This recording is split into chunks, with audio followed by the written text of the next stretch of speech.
Hello guys, তোমরা কি ভাবছো যে দুর্গাপূজা চলে আসছে? না, একদমই দুর্গাপূজা আসেনি, চলে এসেছে বাসন্তী পুজো। তো এই দেখো কত সুন্দর সুন্দর ঠাকুর বানানো হয়েছে আমাদের বাড়ির সামনে।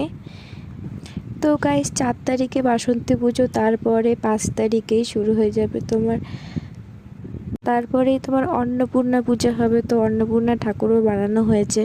এ দেখো ঠাকুর পুরো কমপ্লিট, এটা রাত্রের মধ্যে নিয়ে চলে যাবে।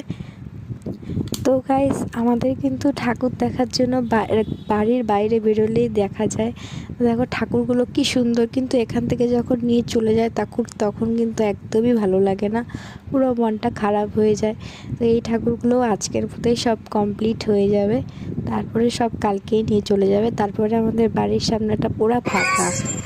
তো তারই মধ্যে আবার শিব পার্বতী আসছে আমাদের বাড়িতে। শিব পার্বতী